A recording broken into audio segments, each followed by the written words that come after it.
Hello, everyone, and welcome to this episode of Langerr at the Mic Live. Not so much an episode, more of a live stream here, not so much a formal episode, like I said. Just look, a lot has happened in the last, just getting my audio settings, making sure they're good here. You can hear me, I hope. Yeah, it should be good. Oh, I know the problem. All right. We're just here to talk about free agency and what the Montreal Canadiens have done in the last 24 to 48 hours. They have added a bunch of players, but they've also lost a lot of players, highlighted by Corey Perry, first and foremost, that they've lost today. And I think that will be their biggest loss. I'll get more into that in a little bit. Also, of course, there is Mike Hoffman, David Savard, Cedric Paquette, Matthew Perreault are in. Philip Danault, of course, is another big one. And that, I think you could argue, is probably bigger than Corey Perry, I guess you could say. 6 years, $5.5 million per season to Los Angeles, which is a massive contract for Philip Danault. And honestly, the guy held out to get paid, and he turned down the offer for 6 years, $6 million per season from Marc Bergevin, or 5 years, 6 years. Yeah, 6 years, $30 million, $5 million per season from Marc Bergevin, and got a $500,000 raise per year from the Kings. So honestly, good for him. But the Kings, they do have a lot of good players at center right now between Kopitar and Byfield and all the other young kids they have in their system. So that is a bit of an interesting call from my standpoint, or in my opinion, to place Philip Danault or for the Kings to pay that much for Philip Danault. But again, I'm happy for Phil. Corey Perry, though, that is a substantial loss, honestly, because Philip Danault, to me, is, and hi, Randy, by the way, and welcome to everyone tuning in, of course. Corey Perry is honestly, just like Randy's saying right here, to me, is not as replaceable as Philip Danault. And here's why. Because the Canadiens, they are banking on, like everyone, and I tweeted this at Mike Langerr on Twitter, of course. Give me a follow at Mike Langerr. But the Montreal Canadiens, they have Nick Suzuki, Jesperi Kotkaniemi, Jake Evans, and Ryan Poehling, and now Cedric Paquette and Matthew Perreault at center. So to me, those five guys, between those five guys and who they have on the wings, Brendan Gallagher, Paul Byron, if they keep Arturi Lehkonen, those guys, Jake Evans, if he plays wing, I guess. But between all those guys I just named, those are plenty of two-way checking, defensively responsible forwards that might not be able to shut down Matthews and Marner and Stone and Connor and Pacioretty and who am I missing? Blake Wheeler and even Brayden Point to some extent, as well as Philip Danault did. But they can certainly do the job, especially as they're all young players, Kotkaniemi specifically and Ryan Poehling specifically. They're young players that, and Kotkaniemi, yeah, like I mentioned, they can continue getting better defensively. And Jake Evans, of course, they'll only keep getting better defensively. So they can, by committee, I think, eventually do the job that be at least close to what Philip Danault was by himself. But Corey Perry, on the other hand, his experience, his savvy, his leadership, his what he means in the locker room, but also what he offers on the ice. Yeah, okay, he's the slowest guy in the world, whatever. Sure, he can't skate, but just how smart he is on the ice and how valuable he is on the power play, that can't be replaced. And the first thing I thought about was Andrew Shaw in 2018-2019, Andrew Shaw, who retired this year.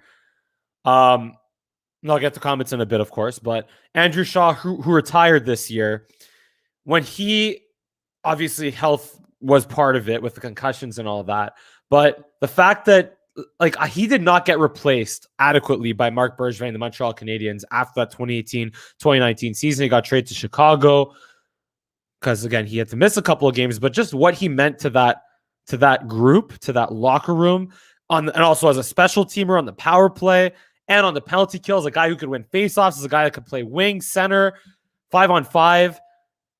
character guy, gritty guy, tough to play against, pests. He did everything. He wasn't he wasn't like a point per game player, of course, but he was just still a perfect complementary role player that did not get adequately replaced by Marc Bergevin after that 2018-2019 season. So the same thing, the same way Andrew Shaw was missed in 2019-2020, I'm very afraid that Corey Perry will be missed by the Canadiens in 2020-2021. And while my initial reaction was 2 years, $1 million per season. Are you kidding me? Marc Bergevin couldn't do that. But then I thought, you know what?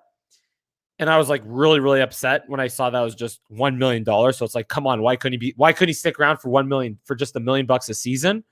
Or why couldn't Marc Bergevin offer more than $1 million per season? Why not 1.5? Why not $2 million per season? But then I thought, you know what? If Corey Perry really wanted to stay, he would have stayed at even $1 million per season. Look at Jason Spezza, who stayed in Toronto. Look at Wayne Simmons, who stayed in Toronto. So Jason Spezza would have, Corey Perry would have stayed with the Habs if he really, really wanted to.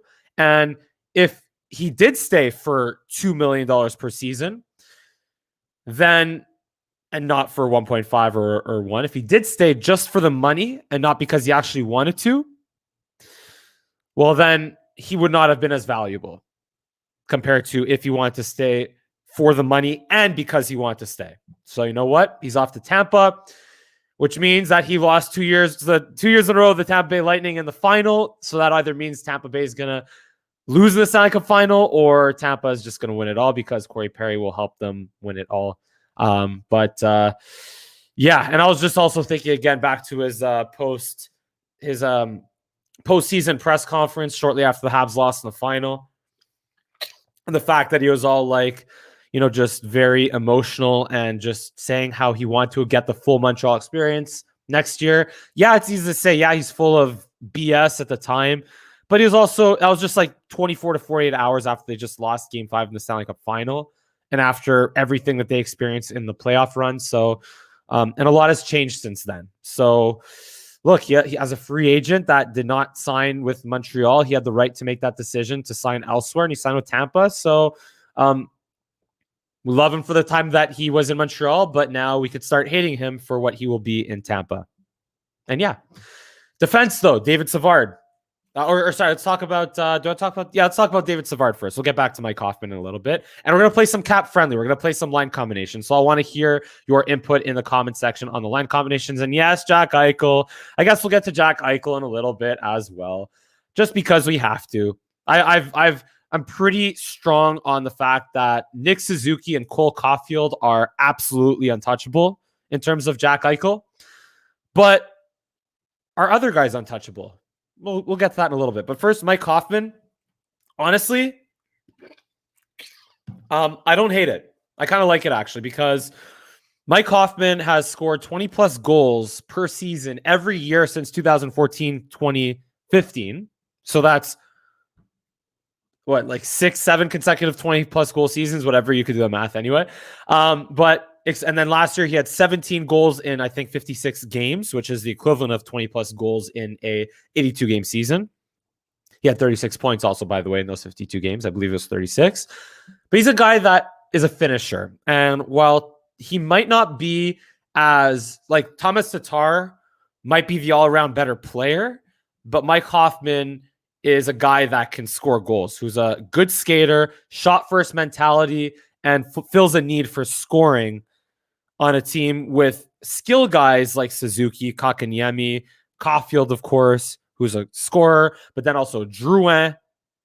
He fills a need on a team that has skill guys that aren't necessarily goal scorers outside of Caulfield and, of course, Tyler Toffoli. And yeah, so that's why I'm happy with Mike Hoffman. $4.5 million a season, and maybe it's a little bit rich, perhaps, but if he produces like he can, if he complements maybe Kakanyemi the same way Caulfield has complemented Suzuki to this point, it could be a really good signing for the Montreal Canadiens. And we saw how valuable Tyler Toffoli ended up being on his $4.25 million cap hit 4 years. Bargain. Ends up leading the team in goals, leading the team in points in the regular season.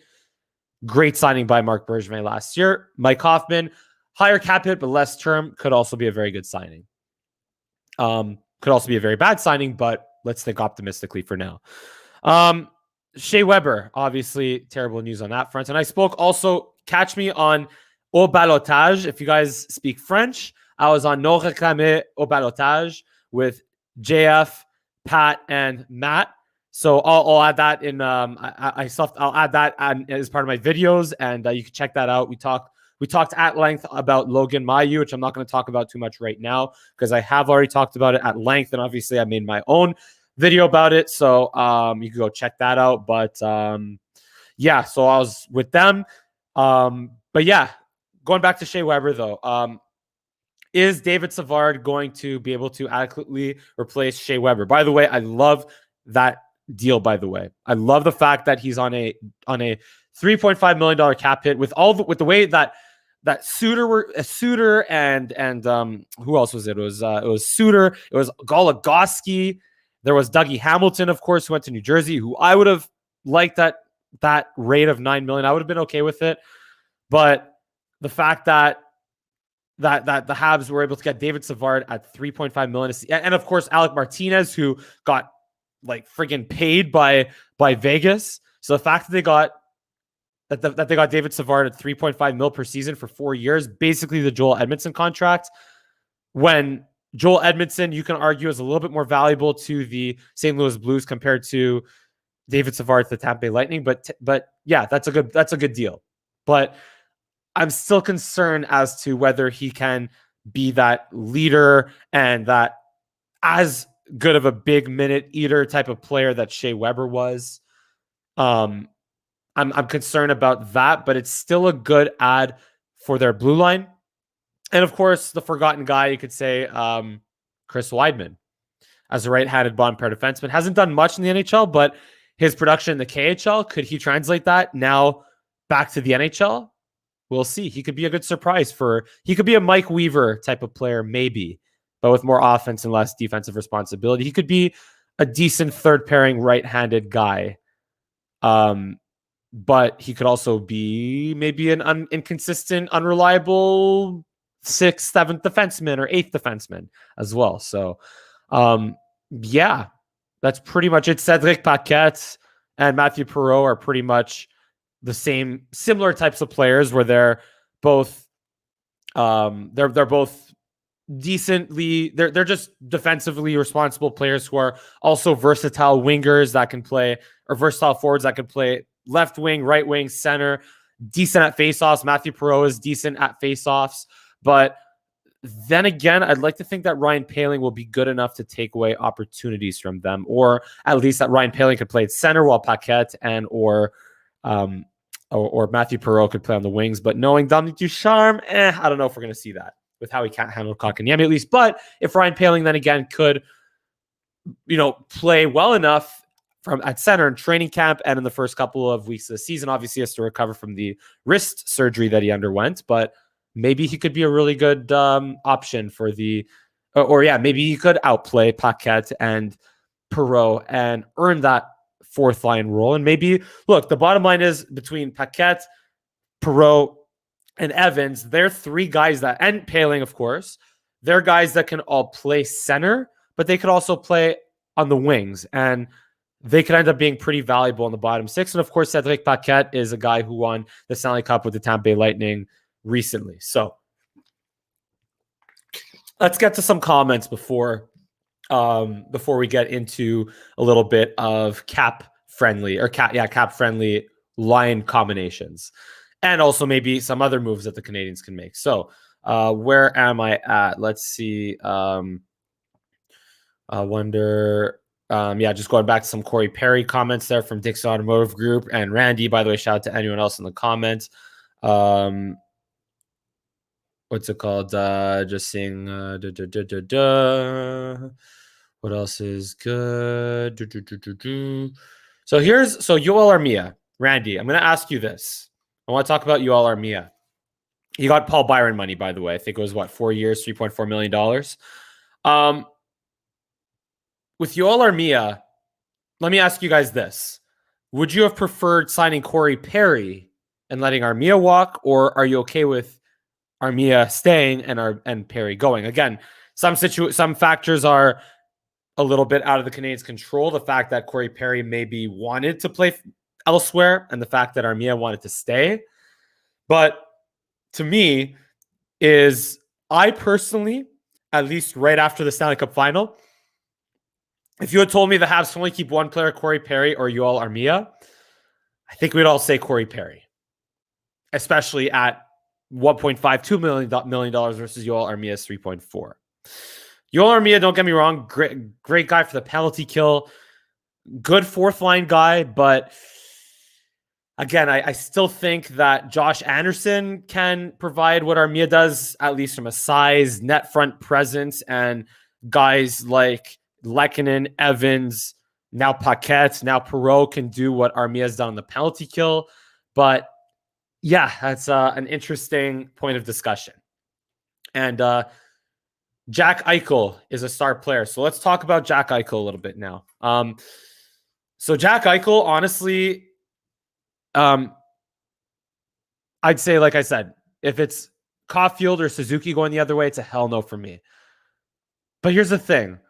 If it's KK, if it's Kotkaniemi, Romanov, Poehling, I am also a little bit reluctant as well, at least with Kotkaniemi, because yes, Jack Eichel is a star player. He's a point per game player. He's a second overall pick by the Buffalo Sabres back in the day, and just a franchise center. We all know that.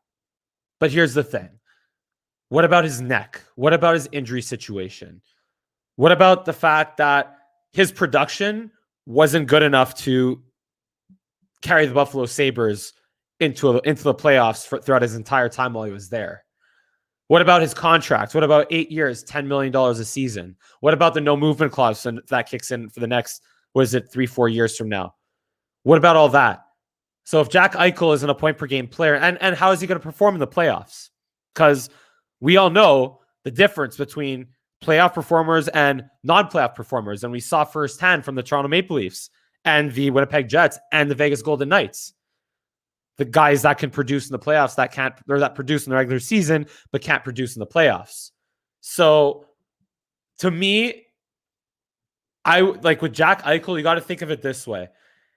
Yeah, can you give up Kotkaniemi, Romanov, a first-round pick, maybe 2 first-round picks, maybe also Poehling, maybe also Norlinder, maybe? Can you give up a bunch of unknowns for Jack Eichel? Sure. Because Kotkaniemi is still a little bit unknown as well. But can you give up knowns for Jack Eichel? Suzuki, Caulfield, even to some extent, Romanov and Kotkaniemi what you have in them to some extent. More so Kotkaniemi in what he could do in the playoffs. But yeah, to me, the bottom line is you have to, if the Canadiens, which again, this could be beating a dead horse because the Canadiens could be out of the Jack Eichel sweepstakes anyways, but I have a feeling that the Sabres will move Jack Eichel because he has a no movement clause that kicks in. And I don't know if Jack Eichel is going to want to play in Buffalo for too long. And it's just a waiting game right now, waiting for the asking price to come down. I believe, again, I'm no insider. I'm just calling it like I think it is. But what's it called? So to me, Jack Eichel, it comes down to the fact that sure, he has a lot of value by himself, but so do the sum of Suzuki, Caulfield, Kotkaniemi, Romanov, potentially Poehling. So you have to be careful. And when you're talking about making a trade, you have to be okay with you have to understand that the guys that you're willing to give up might end up very well having way more, not just a little bit more value, but way more value than the Jack Eichel alone. Especially with the contract, especially with the injury history, especially with the potential, I don't want to say character concerns, because the fact that he is stuck in Buffalo all these years, yeah, that has an effect on someone's character. That will have an effect on someone's character. So how much of his character concerns are because he plays in Buffalo versus the fact that they're related to himself? I question that. I think it's more related to Buffalo. But then again, what will he be like how will he produce and will he perform in the playoffs? Can he perform in the playoffs or be a leader as well and add to the good character players on this team instead of take away from them? So that's all the things that you have to think about when talking about dealing for Jack Eichel. So yeah. And yeah, just Randy Perry pretending to be like Hossa. We got Noah Siegel London. Perry doesn't make up for the loss of Gord, Coleman, Gaudreau, and Savard. But absolutely. So Coleman and Gaudreau got absolutely paid by the Rangers and the Calgary Flames, I believe. Like stupidly paid. Yanni Gord obviously is in Seattle. But here's the thing, though. You have to consider the cap space that Tampa opened up by getting rid of all those guys. And they got rid of Tyler Johnson. Everyone wants to help the Tampa Bay Lightning for some reason. Again, tweeted this out earlier today.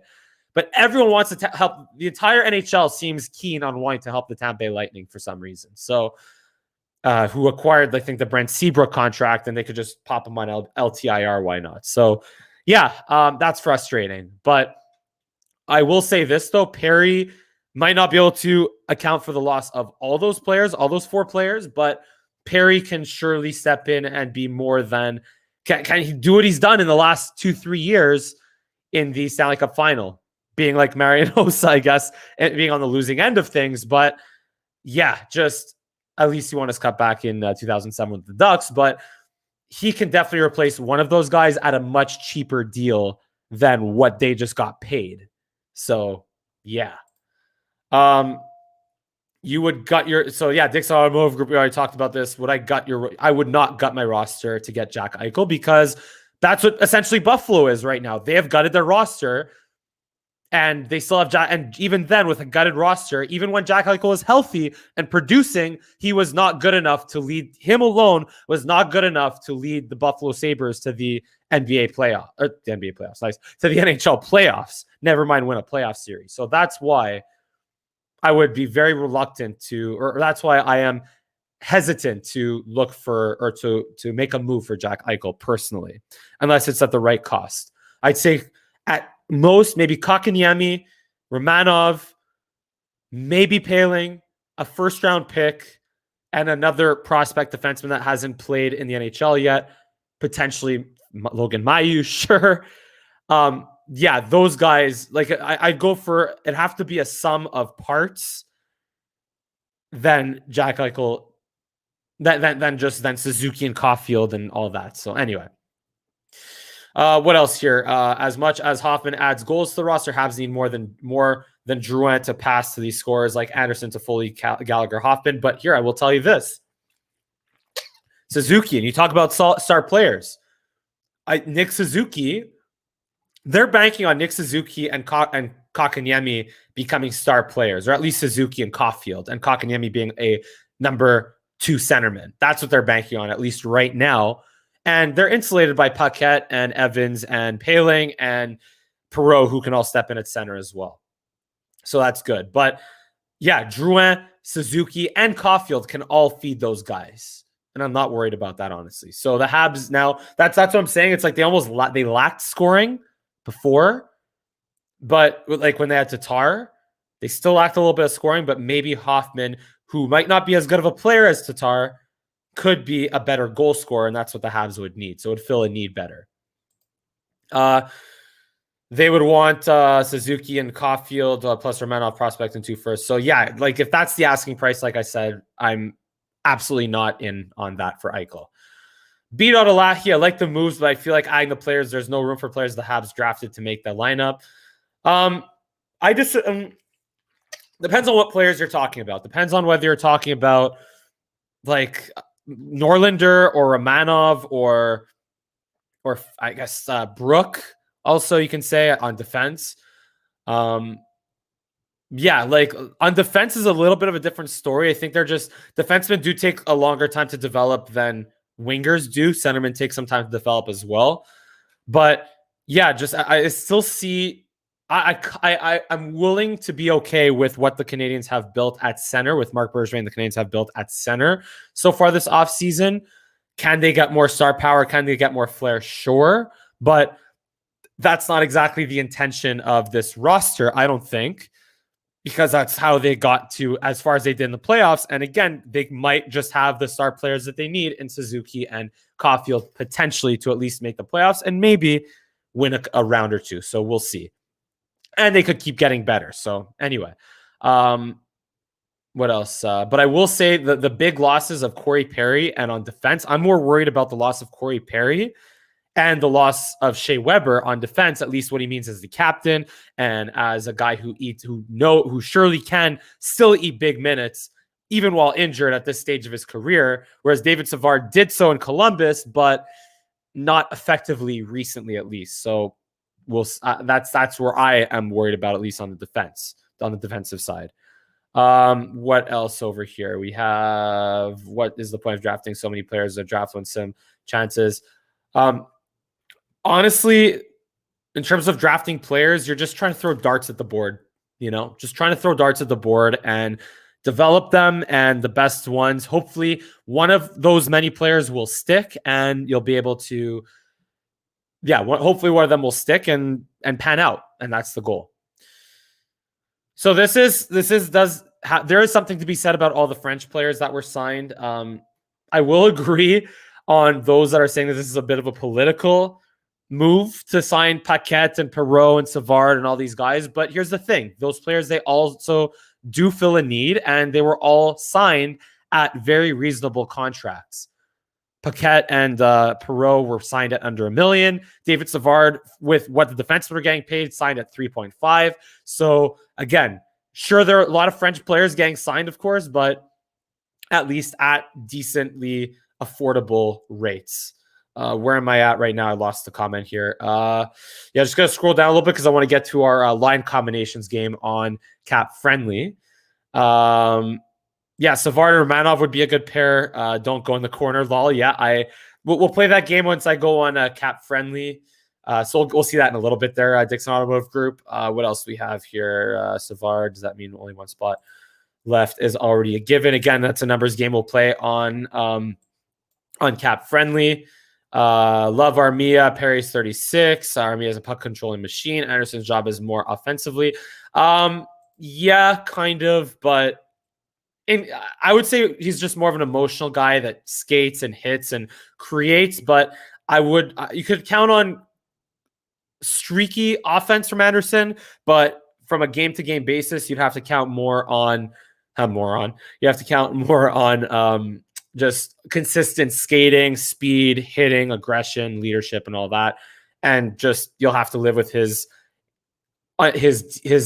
being not the most defensively aware player of the bunch. What else? Just more concerns about Eichel. Do I think Gallagher will do well with Tatar and Danault, who have left? I think his production will dip a bit unless he has a better offensive role. So, I would say that Gallagher's the Canadiens, with the contract that they signed Gallagher, $6 million per season for I think the next 5 years, they'll need offense from Gallagher. But I will say that he does also add value as a winger in a shutdown role. But here's where it gets a little bit interesting. Danault just got paid less to be a centerman who typically get paid more than wingers. He got paid less than Gallagher got paid. But then again, Gallagher is way more of an emotional leader, way more of a pest, and he could also score if given an offensive role. Whereas Danault, not so much. But then Gallagher, the question also comes with his health. So look, it is what a lot of these things, they are what they are. And the Habs are going to have to hope for the best with what they have, essentially. But I do think his production might dip a little bit, but I still think you could pencil Gallagher in for 20 goals, assuming he plays a relatively full season. What else? Weidman looking like a depth seventh defenseman. Can't believe that Tampa got Tyler Johnson out. Wanted them to get stuck with that. The NHL just keeps being keen on helping the Tampa Bay Lightning for whatever dumb reason. But anyway, Buffalo got their roster to lose every game in the McDavid sweepstakes. Didn't work out well for them. But here's another thing. You talk about star power. You talk about having great players. How are the Edmonton Oilers doing with Connor McDavid and Leon Draisaitl? How are they doing? They've added some decent pieces. They had to spend a lot of money for those pieces, and Zach Hyman, Duncan Keith, who isn't the player he once was, but he could maybe be decent in that for that defense core as a veteran leader, potentially. Ryder and Hopkins they kept, but they had to spend a whole bunch. But the point is, they've won one playoff series since drafting both Leon Draisaitl and Connor McDavid. So, yeah, having stars in the NHL is fun. They're difference makers, but if you can't afford to build a team around them, or if you're dumb at building a team around them, well, they can only get you so far. So, yeah. Matt Cowan, like the new additions, missing the big splash that really moves the needle, which could have maybe been Dougie Hamilton, but you'd have to be okay with his contract on the books for a long time.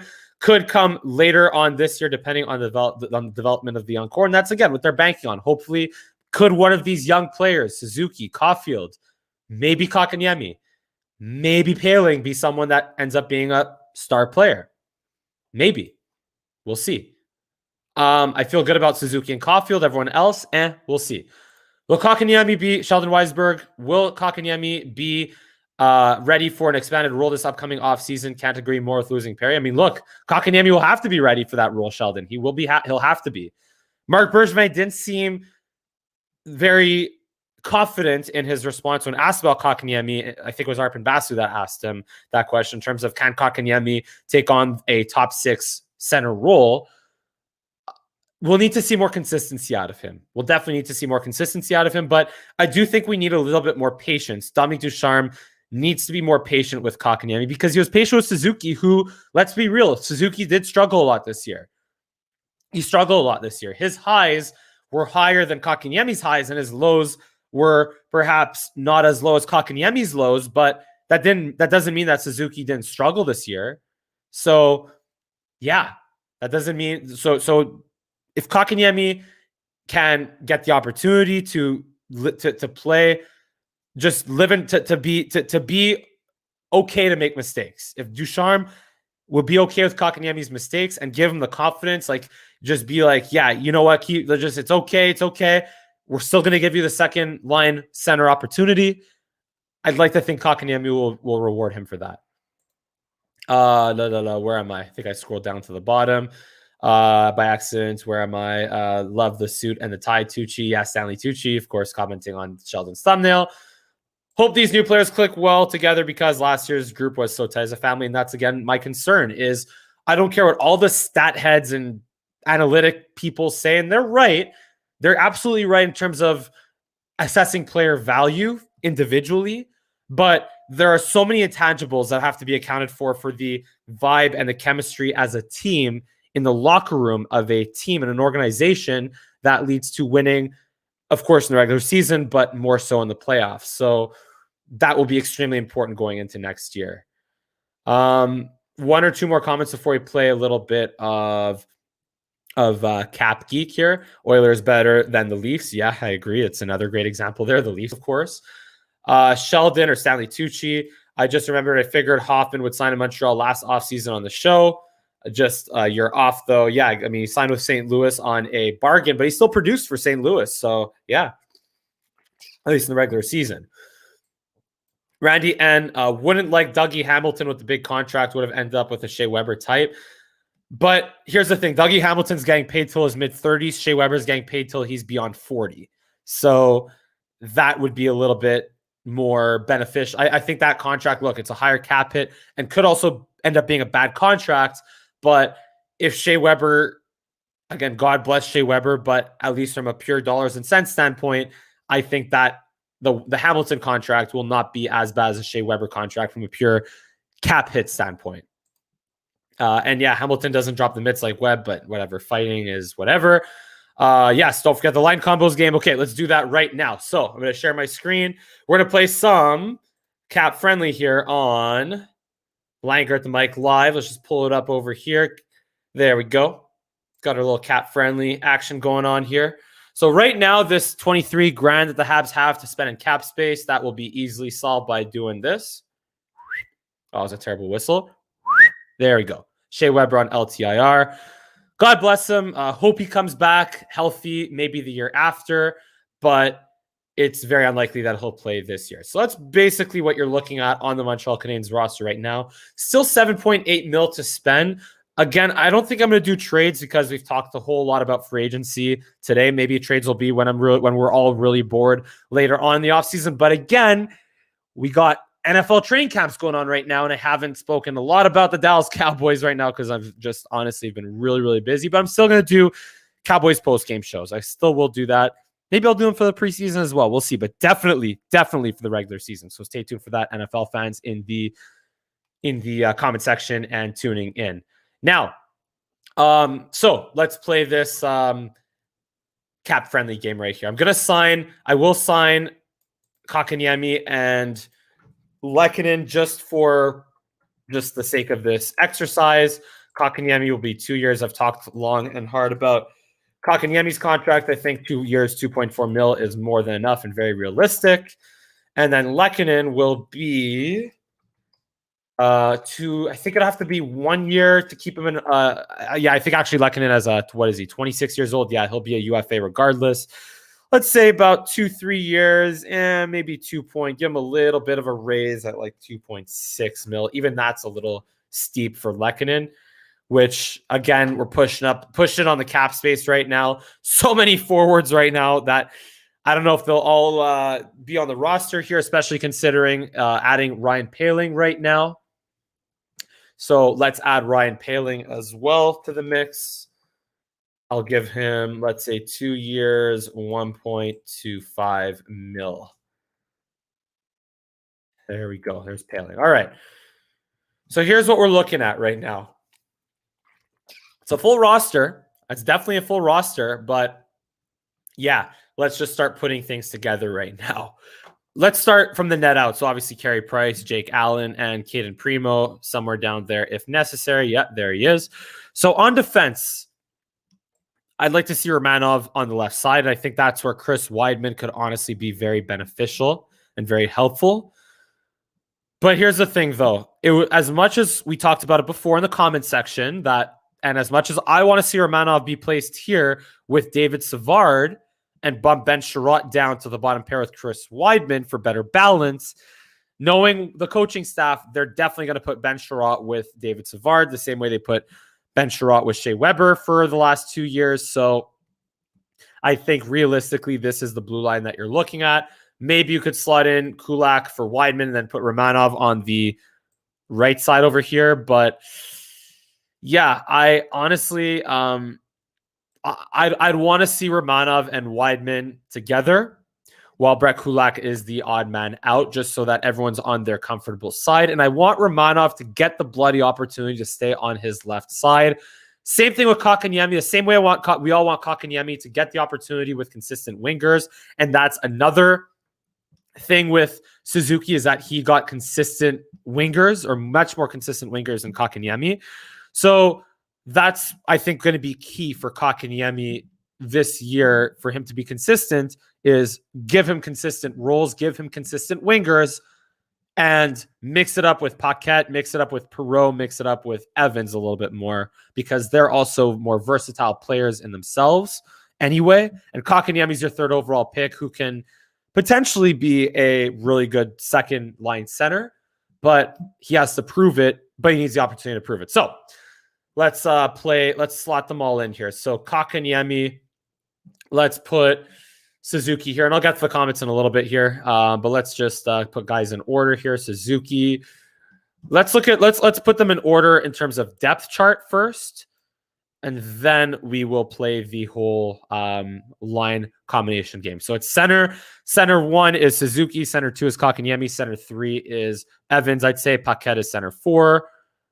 Perreault, I would actually know it. I think Matthew Perreault is more of a center than Paquette, even though he's listed as a left R. So that's kind of what you're looking at right here. More of what you're looking at in terms of depth chart, or at least how I'd have it. Now Gallagher, just because of his cap hit, is right wing number 1. I'd say Caulfield is right wing number 2. Anderson is 3. Hoffman is 4. Armia is 5. Now on the left wing, I would say Toffoli is left wing 1. Byron, just because of coach's pet, would be left wing 2. Drouin would be left wing 3. Lehkonen left wing 4. So This is what you're looking at a pure depth chart standpoint, not matching lines. So what about lines? Well, we could be here for a while, honestly. We could be here for a while. But yeah, and I want to know your thoughts on this. So give me your comments on what your lines would be and also what the Canadiens are missing, and I'll get to them in a little bit. So let's start with Suzuki with Caulfield. Let's do duos. Let's focus on duos. I like Suzuki and Caulfield. And I would say Toffoli, keep them together as a, or actually, you know what? I had this fun idea, this interesting idea of Poehling, Hoffman, and Drouin as an all-offense line. Just score goals. That's all. All they have to do is score goals and not worry about being responsible defensively. Just almost like a NASCAR F1 line, as Jeff Kavanaugh from 105.3 The Fan likes to say in Dallas. But anyway, yeah, just an all-scoring line of Poehling, Hoffman, and Drouin. Just skill, a little bit of size from Poehling, passing from Drouin, passing from Poehling, but also shooting from Hoffman. Little defensive responsibility on that one. That would be maybe like a fourth line, let's say. Then Armia. This is going to get annoying because I have to deal with the things moving around here. So now I'll put them at the bottom, Hoffman and Drouin. Then I would say Suzuki, Caulfield, and Anderson, because they played well together in the playoffs. Yeah, I think I'll go with that. I'll put it all together back together in a bit. What I would like to see, this is an interesting line that I'd like to see. Toffoli, Kotkaniemi, Gallagher. Two-way players, all guys that are defensively responsible, all guys that can chip in some offense, all guys that can score goals. That is a line that I would like to see play together, honestly. Kotkaniemi, Gallagher, Toffoli. Then here's where it gets a little bit interesting in terms of, do you put Perreault? So, I'll put they won't be the third line, but just for the sake of this thing not being incredibly annoying, I'll put Poehling, Drouin, and Hoffman as a third line for now. But now, bottom six or bottom line, Evans, Armia, they're pretty much, that's pretty much what you're looking at right here, right now. Byron, just follow the money. Just honestly follow the money in terms of guys that will be relied upon. I think I think Byron's going to be favored, even though he got put on waivers a lot this year and got scratched in and out of the lineup. But I think Armia, who just got signed, will pretty much be in the lineup. That's a guarantee. And he'll be in a bit of a two-way checking specialist, PK, whatever role anyway. So, yeah, I think you could pencil him in there on the fourth line. And yeah, so this is one option here. Suzuki, Anderson, Caulfield. I don't know why Caulfield's listed as a center there. Gallagher, Kotkaniemi, Toffoli. That's a line that I really, really want to see play together. Hoffman, Poehling, Drouin, like I said, just an all-offense line. And then whoever Dominique Ducharme feels like putting in the lineup for Byron, Evans, Armia. You could put in Paquette for Evans. You could put in Lehkonen for Byron. You could put in Perreault for Byron. You could put in Perreault for Evans. Just shelter them a little bit and even load manage the young players a little bit, which I'm cool with. But by no means, please, Dominique Ducharme, let Kotkaniemi stay in that second line role. I'm going to try one more thing before I take some of your comments here. But yeah, let's just see something maybe a little bit more realistic / balanced, I guess. So what if I put Toffoli up here with Suzuki and Caulfield, Anderson, Kotkaniemi, Drouin, or Gallagher, Kotkaniemi, Drouin, Hoffman. Here's the thing. Where do you put Hoffman? That's where it's a little bit weird, It's like you have to define these guys' roles. And Hoffman getting paid $4.5 million a season to score goals, Or the other option here, Toffoli there, Hoffman there. And that's your top six. Suzuki, Hoffman, Caulfield. That's an interesting scoring line, but Hoffman is a bit of a liability defensively. And then Toffoli, Kotkaniemi, and Gallagher stay together. But here's the problem, though. Where do you fit Drouin? So either or, you're going to have to find a place for Drouin. You're going to have to find a place for Josh Anderson as well. What if it's right here? Josh Anderson, Drouin, Evans. That could be an interesting third line with a little bit of offense with the defensive responsibilities that Evans could provide. Yeah, I just want to make sure this doesn't lose order. Okay, there you go. And then Paling, Armia, Paling, Armia, and Byron. Or, of course, put Perreault there. You could put Paquette there, right? I'd like to think, though, Paling, if he signs as an RFA, I think he could still sign as a two-way contract and still play in Laval. But at this point, I think Paling deserves his opportunity as a regular bottom six center at the very least. But yeah, I would say this is what you'd be looking at realistically from a lineup standpoint. I think this is a pretty decently balanced lineup. They're still obviously missing that Eichel or that star player that we talk about. But given how they played in the playoffs, is this not a decently well enough balanced lineup from a forward standpoint and a top six standpoint? Suzuki, Hoffman, Caulfield, there's your offense. Toffoli, Kotkaniemi, Gallagher, there's your just reliable, can score goals, but can also shut down the opposing team's top line type of line, right? If you want to maybe mix in a lot of sandpaper and have a line like that, you could put Evans, Lehkonen, and Armia, or Evans, Lehkonen, and Paquette or whatever on a line together. But now we're talking about balance: Evans, Anderson, and Drouin. Then Perreault, Armia, and Byron as a fourth line. Yeah, I think that, and then Paquette and Paling, Lehkonen, they'd be your extras. But even then, I think right now I'm one roster player over the limit. So this is where you could still see some player movement from Marc Bergevin this offseason. Compared to the Leafs, honestly, or some other teams that are screwed against the cap right now, they're stuck right now. They're going to have a hard time. Like, they're still trying to fill their roster, whereas the Habs are in a position where they have the ability to, they don't maybe have a lot of cap space, but they have more than enough bodies in their lineup. So yeah, so it's just a matter of they could still make some moves. They could still maybe trade Lehkonen, Paling, or maybe Kotkaniemi if they want to go for a home run swing. They could still make those moves, but they could also, they also have a very well balanced lineup that doesn't have a superstar unless it's Suzuki or Caulfield. But they're four lines deep still. Now let's get to some comments, and yeah, let's get to some comments now. So, where am I? Would Shea Weber be in that box the whole season? I think so. Yeah, plain simple. Could he be back after that? Maybe, but I definitely think that Weber will miss the whole year. Petrie would flourish as an offensive defenseman. Has done that in the past with Weber hurt? Yes, but my issue is, I mean, that's a good point, honestly, Randy. But my issue is still, can Savard effectively play in that top two right-handed defenseman role that Weber played? And also, of course, you're missing Weber's leadership and character and all that as a captain. Maybe try buying out Paul Byron. Only goes $500K or so against the cap per season, so it actually clears some space. Buy him out other than keep him. But I think the buyout window is already passed for Byron, and he has only 2 years left on his contract at this point. So I feel like at this point, might as well play it out, and see where you get from that.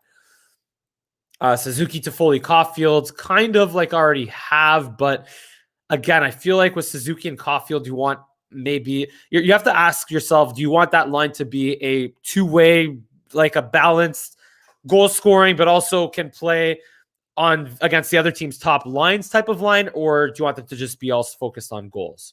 Oh yeah, I guess you're giving me your lines here now. Anderson, KK, Drouin. Problem with that though is that KK now I didn't really like that combination when we saw it last year. It's a bit awkward because it's almost like Drouin and Anderson are not good enough offensively to supplement KK but they're not. Yeah, there's just not enough offense, like pure offense there, at the expense of defense, or for how poor defensively they are potentially. So that's what I don't love about that line. Evans, Armia, Byron, that could be a decent line, perhaps. Yeah. Yeah, first line defense has to be Petrie and Edmondson. I do agree on that from Dixon Automotive Group. Maybe some other changes if I would make. Again, let's just try to create like a bit of a checking line per se.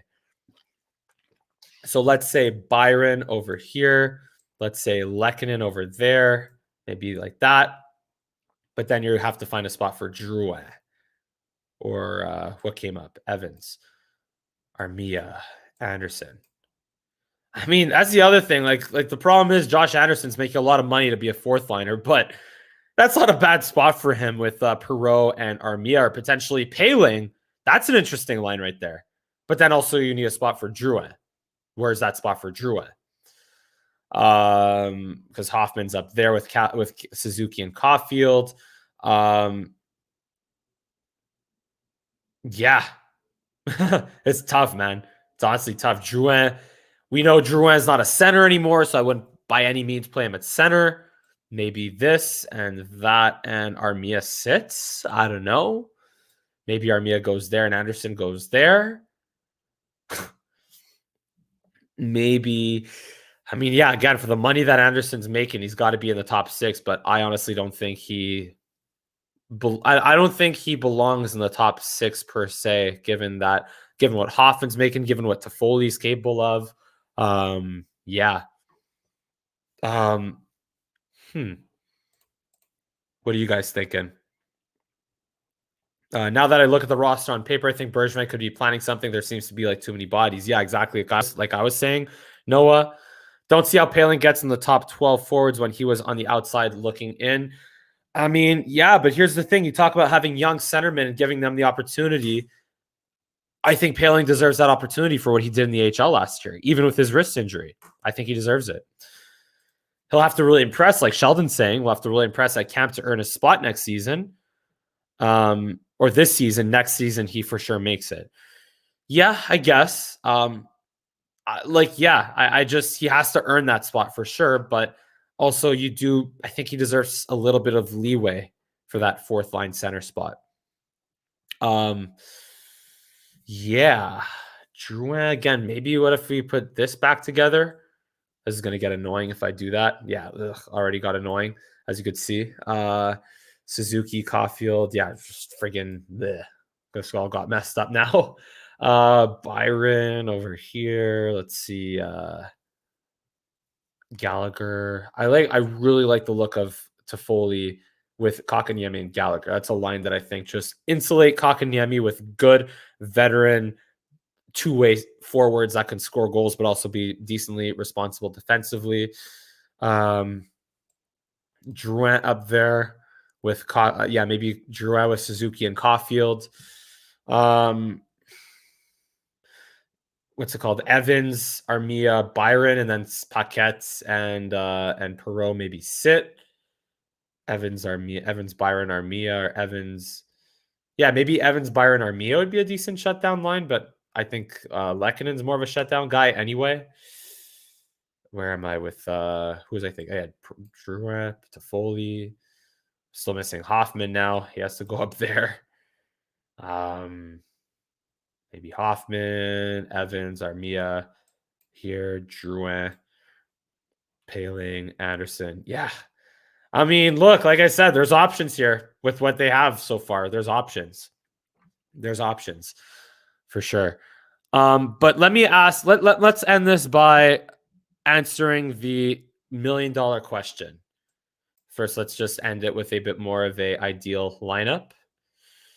Hoffman, yeah, most ideal or most realistic. Evans, Anderson with, let's say, Drouin. That could be an interesting line.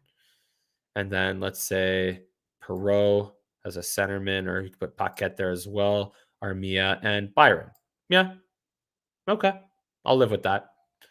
Okay, yeah. So let's answer the very important question. Are the Habs better or worse with these lines?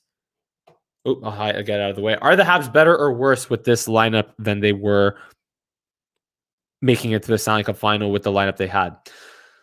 I would say from a personnel standpoint, from a parts, like sum of parts standpoint, they're better right now. Especially, like, put it this way. In the regular, they're a better team, right? Like with this roster on paper, they're a much better team now than the team that played in the last 10, 15 games of the regular season and that struggled in those 10, 15 games, last 10, 15 games of the regular season, or maybe even more. So this team is better than that of the regular season. But there's something to be said about losing Corey Perry, Shea Weber, Eric Stahl. They still have Toffoli. They brought in Paquette, who's a guy that I think he's a guy that's going to be really good in the playoffs. He's a guy that won the cup with Tampa, of course. Yeah, so I think Paquette's going to be really, really good as a role player in the playoffs. So I won't discount that.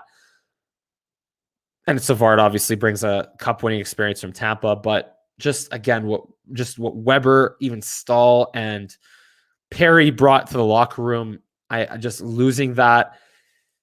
I think that if that team that made it to the Stanley Cup final versus this team right now going in the Stanley Cup final, I think would be a little worse. But that could change based on Suzuki scoring 60, 70 points this year. Caulfield scoring 30, 40 goals. Kotkaniemi getting 40, 50 points and being a top 2 centerman. Drouin being better and having overcome whatever he dealt with. And thank God he did, if that's the case. Yeah. Just that this team could be better. But right now, based on what we know of Suzuki, Caulfield, Romanov also could be better. But what we know right now, today, based on comparing the team that was in Game 5, that was in the Stanley Cup final, versus what they are on paper right now, knowing what we know, I would say this team's a little bit worse right now. Without Weber, without Perry, I'd say they're a little bit worse. Yeah. But they could be a lot better, though. They could be a lot better. We'll see. That's up for them to show us this year, whether they're better or not. A couple more comments here before we call it. Yeah, it's getting a little late here, guys. But thank you so much for tuning in. Where am I? Ducharme loves his defensive forwards like Lehkonen, Byron, Evans, Armia. I wouldn't say Armia is really in that category, though. He's more of a penalty killer, but Armia wasn't exactly the guy getting the responsibilities against the top guys like Matthews and Marner and Wheeler and Connor and Stone and Pacioretty. Armia wasn't really that guy. Can he be that guy? I think he can, but we haven't seen it that much yet, at least in in the playoffs that we just had. KK, Suzuki, Evans are tough center in terms of who are getting their chance, or young centers, yeah, in terms of who are getting their chance. And that's why, honestly, I don't hate what the Canadiens have at center right now. As you could see, between Suzuki, Kotkaniemi, Evans, Perreault, Paquette, Paling, they have 6 guys that are capable of playing center right now. Sure, they lost Danault as that guy who can shut down the other team's top players all by himself, practically by himself, but it wasn't by himself because he had Lehkonen, Evans, and Gallagher also helping him out. But what's it called? But also he barely scored 15 goals a season, barely 10 goals a season. So they're trying to replace that by committee, and will it work? We'll see. Do the line combos to the power play. I guess I could do that real quick. Okay, let's do Suzuki. Let's do Caulfield over here. Oops. Frig, why is this dumb? Caulfield, Suzuki, center. Let's do, you could say Hoffman over here. And let's say Petrie over here. And let's say, who am I missing? Let's say Drouin over here. That would be PP1. PP2, let's say Kotkaniemi. Let's say Toffoli over here. Let's say Gallagher. I'm going to go with Chris Weidman. I would prefer Romanov, but I think they're going to prefer Chris Weidman. And who else? Toffoli, Kotkaniemi. Who am I missing here? We have Drouin. Who am I missing? guess Anderson. I don't love Anderson on the power play, honestly. Gallagher to Foley, maybe Anderson. Yeah, maybe Anderson. Honestly, yeah, I don't love Anderson as a power play guy, to be honest. I really don't. Yeah, that's pretty much the power play. Yeah, there you go, Randy. A couple more comments real quick before I cut this out here. Noah Siegel-London, I agree the players are better. There's a lot more options as to how to adjust the lineup, but there's something to be said about needing not just leadership, but needing a superstar. I would honestly say that the leadership and the chemistry might be better than acquiring the leadership and chemistry, or relying on that will be better or more important than relying on a superstar, because the Habs could have superstars in their lineup already. But to get that superstar, they're going to have to give up a lot of those really good players that could become superstars, as we talked about. Team hasn't had scoring power up front since the days of Danfus, Recchi, and Turgeon, pretty much. But you know what? You know what? I could disagree on that. I could say Pacioretty, like what Sheldon's saying. What about Kovalev? Maybe not so much Kostitsyn, but more Kovalev. Not so much Koivu, but more Kovalev. What about Radulov? What about Pacioretty? What about what Caulfield could become? What about Suzuki? What could they become? But that's, again, what could they become? But I wouldn't say that they were completely devoid of goal scoring since those days. Michael Ryder, Ryder is more of just a guy who's like maybe 30 goals, but like he'll score 5 goals here, no goals for 10 games. Then he'll score just like 5 goal, like he'll score a hat trick, but then not score, or he'll score a goal per game for 5 games in a row, but then not score for another 10 games. Yeah, that was Michael Ryder. At Sheldon, they were good, but they haven't had a high 80 to 90 point goal score since the players I mentioned. Yeah, that part's true. So they haven't had a guy put up like 30 goals, but also like 60 points or 60 assists for 90 points. And that's true. Mike, what about giving Romanov power play time? Sheldon, I would love to give Romanov power play time, but as we have seen this past year, they're more than happy putting Shea Weber out there, or Sherrod out there, or Edmondson out there. Sometimes, I mean, Edmondson, that was more like when they've been like winning, they've been leading by a whole lot, and they threw in Edmondson out there just to kind of keep things safe. But I would love to give Romanov power play time, but I think with the way that Marc Bergevin spoke about Chris Weidman, offensive defenseman, puck-moving defenseman, if they could put Gustafsson out there on the power play before Romanov, I think they'll put Chris Weidman on the power play before Romanov. So, yeah, that's pretty much that. So, guys, thank you so much for tuning in. That was fun, honestly. That was a lot more fun than I thought it would be. I thought this was just going to be me, just going on Cap Friendly and just, blah, blah, blah, blah, blah. I mean, it kind of was, but I appreciate the comments and I appreciate the interaction. Yeah, sure, we'll take one more from Noah Siegel-London here. That's a lot to be said about chemistry, but the Habs haven't won a cup since they had several players who consistently put the puck in the net. Yeah, and I agree with that. Look, again, don't get me wrong. Like the Habs, could they use a Jack Eichel? Could they use Nathan McKinnon or maybe a Tarasenko? Healthy in his prime 30 goal scoring Tarasenko? Yes, they could use that. Sure.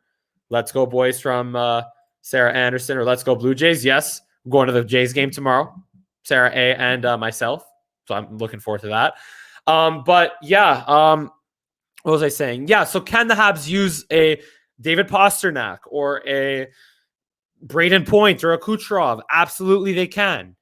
But at this point, to get that player, they'll have to give up Kotkaniemi, Romanov, maybe Caulfield, maybe Suzuki, first-round picks, maybe even more, probably even more. So that's why I'd rather see what can Caulfield, Suzuki, Kotkaniemi, more so Caulfield and Suzuki, can they become those types of players? And can Kotkaniemi be a good supplement for Suzuki and Caulfield with a little bit of balance in the bottom six from Paquette and Perreault and all that, right? Let's see before we, because to sell the kidneys and the hearts and all that for Jack Eichel, I don't know. But I would see what it would take to get Tarasenko. That I would see. That I would be interested in. Maybe a Drouin. Maybe there you talk about a Lehkonen or because clearly no one wants Tarasenko for some reason. I don't know why. Maybe a 1-for-1 for Drouin. Maybe. Who knows? That would be interesting. But yeah, I'm gonna end it on that. As usual, guys, thank you so much for tuning in. If you enjoy my commentary, give me a big thumbs up on this video. Subscribe to my channel here on Langerr at the Mic for more live streams like this and for some Dallas Cowboys talk, hopefully upcoming. And give me a follow on Twitter, Instagram, and TikTok at Mike Langerr for all three. And as usual, thank you so much for tuning in. Okay, fine. One more comment from Randy. Losing Weber and Perry in the locker room will hurt. Gallagher, Byron, and Petrie must step up. I definitely agree. And they're also valuable in the locker room and good that they're staying. But yeah, as usual, thank you so much for tuning in. And have a great evening. Let's go Blue Jays indeed. And I look forward, and let's go Cowboys. Big let's go Cowboys. And I look forward to seeing you again next time. Go Habs, go.